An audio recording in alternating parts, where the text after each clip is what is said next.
Hey, my name is Soraya Subadar. You're here at Soraya Subadar's Fierce Cooking Show. And welcome all. ¿Cómo estamos, my internet darlings? I'm coming to you today because I'm really excited. I just picked up my estradiol valerate. It's the 200 milligram 5 mil, 40 ml, and it's a new brand in a bigger box, and I got really excited and busted it open before I came to you all. Oh, it's like a Christmas present.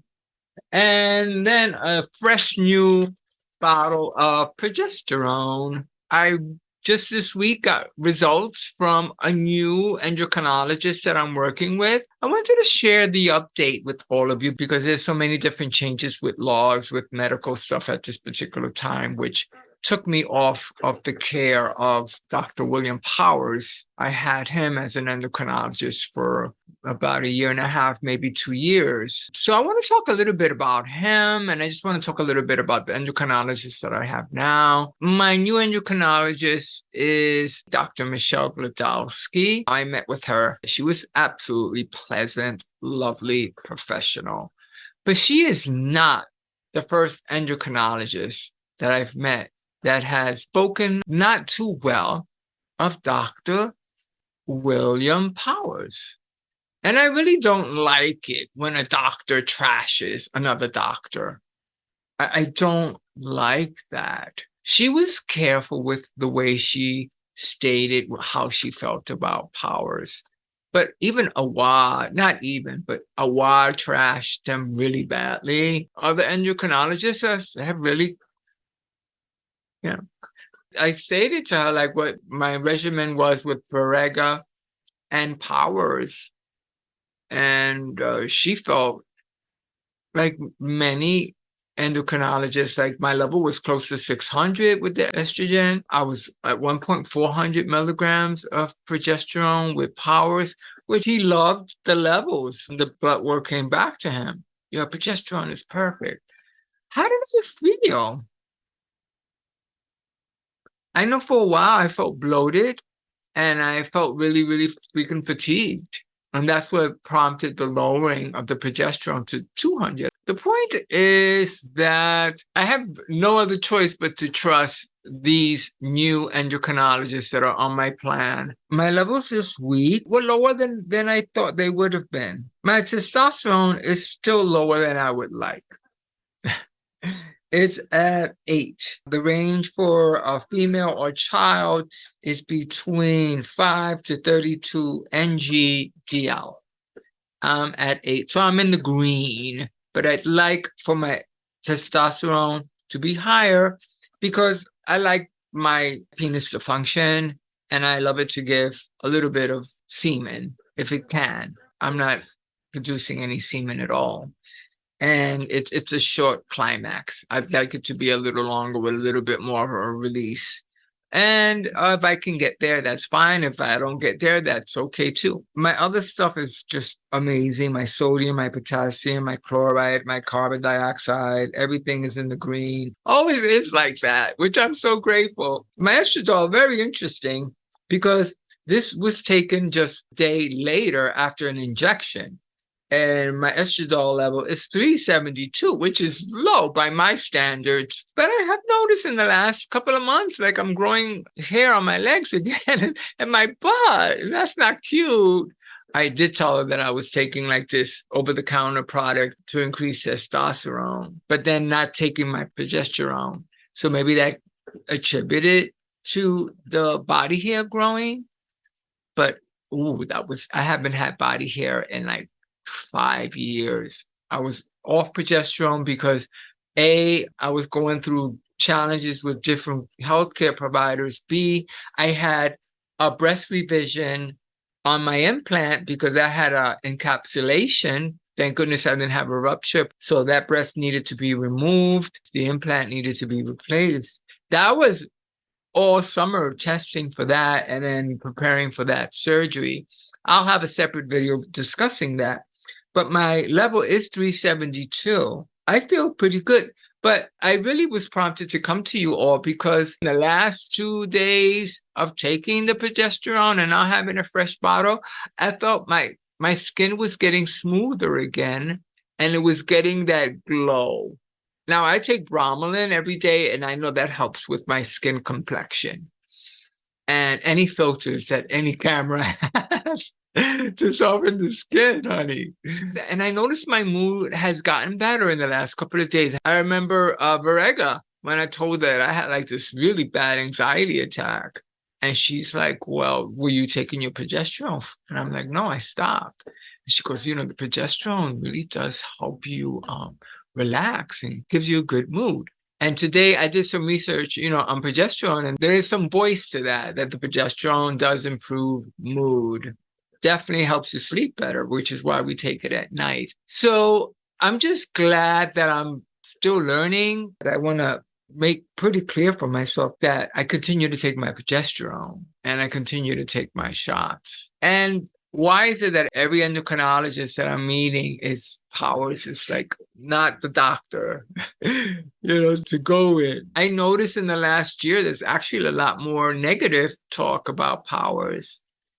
And I don't want to join the bandwagon because there was 2 things that he did say. One, while I was under his care.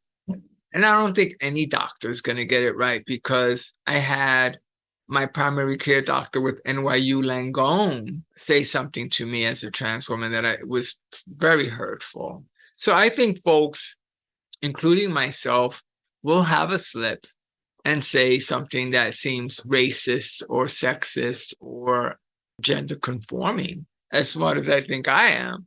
I'm still human with a lot of belief systems and thoughts that always need some analysis and probably some amendments. So I think education and intelligence has little to do with emotional intelligence, and the brightest person, smartest person may not have emotional intelligence. And I try to be very, very mindful of that. The one thing I heard Powers tell me, and then the other thing that I heard Powers say, it was very blanketed to race, like what white women prefer and what Black women prefer. I remember when I heard that, I was going to put a comment on the video, and the video wasn't taking any comments. I heard that video came down. I will say this about Powers, that as an endocrinologist and a doctor, he was so expedient to any messages that I sent him. He was so knowledgeable when I had the eye infection. He responded so quick. So you know what? I'm going to say, like, I know I'm not perfect.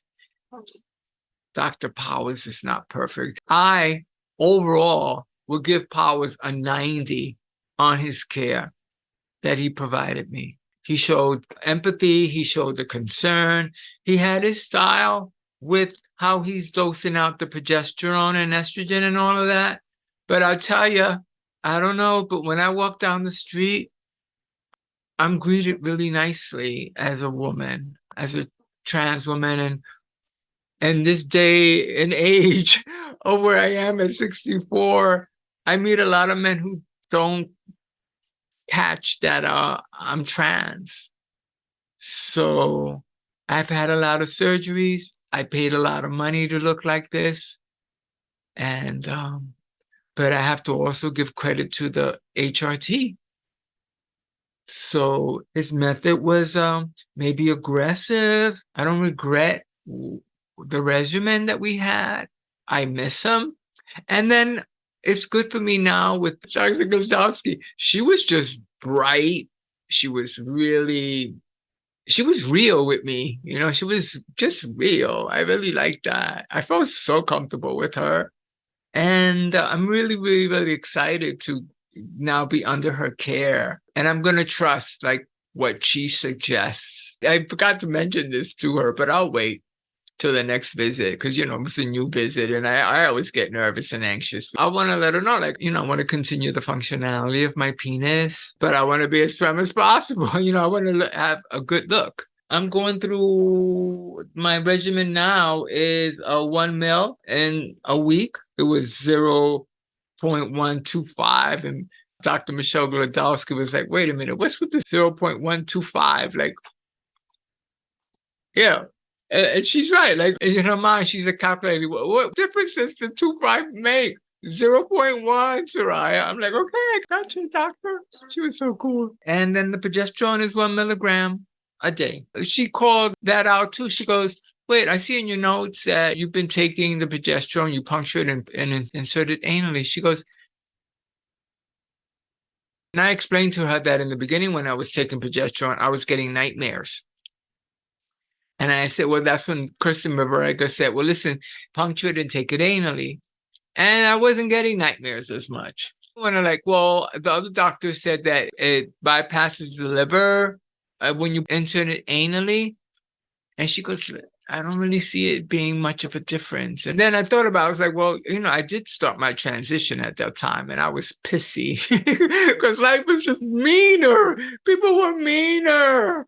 People were meaner and less opportunities for this trans woman. I was pissed. I was fighting with people in my dreams.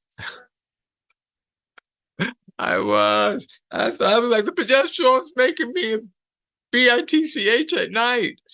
And Vierregger was like, okay, take it anally, puncture it and put it. And Powers was like, yes, do the same. Take it anally. Dr. Michele Glodowski was like, no, it's meant to take orally. Just take it orally. I'm like, oh, good. I don't have to be like inserting something up my butt every night. Oh, I got used to it. I got a lubricant to help. It's just a little capsule. But still, it's like, oh, it feels like work. Just like sex sometimes feels like work.